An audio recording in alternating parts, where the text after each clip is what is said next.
Non veg বা আমিষ রান্না হিসাবে বাঙালির রান্নাঘরে সবচেয়ে জনপ্রিয় রান্নার তালিকায় একদম প্রথম সারির দিকে যে রান্নাটি থাকবে তা হলো চিকেন কারি বা মুরগির মাংসের ঝোল। এই রান্নার কদর চিরকালই ছিল এবং থাকবে। আসুন দেখে নেওয়া যাক খুব সহজেই ঘরোয়া পদ্ধতিতে আজকের এই খুবই পছন্দের রেসিপি মুরগির মাংসের ঝোল বা চিকেন কারি।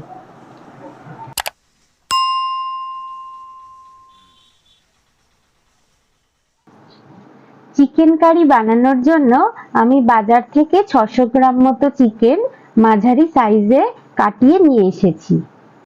তারপর চিকেনটাকে ভালো করে পরিষ্কার জলে ধুয়ে নিয়েছি। এবার আমরা চিকেনটাকে ম্যারিনেট করে নেব।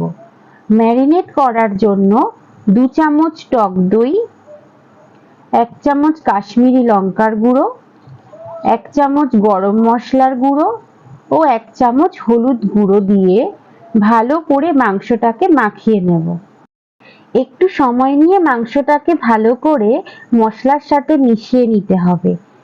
এবার আধ ঘন্টার জন্য মাংসটাকে আমরা ঢেকে রেখে দেব। আমি চিকেন কারি বানানোর জন্য 4 পিস আলু নিয়ে নিয়েছি। দুটো বড় সাইজের আলু আর দুটো ছোট সাইজের আলু নিয়ে নিয়েছি। এবার এই আলুগুলোকে আমরা কেটে নেব। এক্ষেত্রে আমি বড় সাইজের আলুগুলোকে 4 পিস করে নিয়েছি ও ছোট সাইজের আলুগুলোকে 2 পিস করে নিয়েছি। আমি আলুগুলো কেটে জলের মধ্যে দিয়ে দেব, না হলে আলুগুলো কালো হয়ে যাবে। আমার আলু কাটা হয়ে গেছে। এবার সমস্ত আলুগুলোকে জলে ভিজিয়ে দিয়েছি।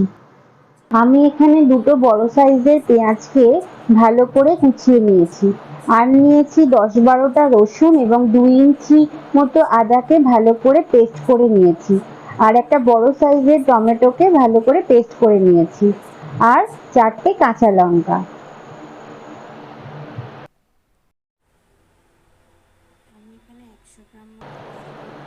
আমি ওভেনে একটা কড়াই বসিয়ে দেবো। কড়াইটা একটু গরম হলে আমি 100 ml তেল দিয়ে দেবো। তেলটা গরম হলে আমি কেটে রাখা আলুগুলোকে তেলের মধ্যে ছেড়ে দেবো এবং আলুগুলোকে খুব ভালোভাবে আমি ভেজে নেব। আলুগুলোকে ততক্ষণ অবধি ভাজতে হবে যতক্ষণ না আলুগুলোর রং সোনালি রং হয়ে আসছে। তারপর একটা পাত্রের মধ্যে আমি আলুগুলোকে তুলে নিলাম। আমি ওই একই তেলে দুটো দারচিনি, দুটো ছোট এলাচ, 3-4টে লবঙ্গ ও একটা তেজপাতা দিয়ে দেব।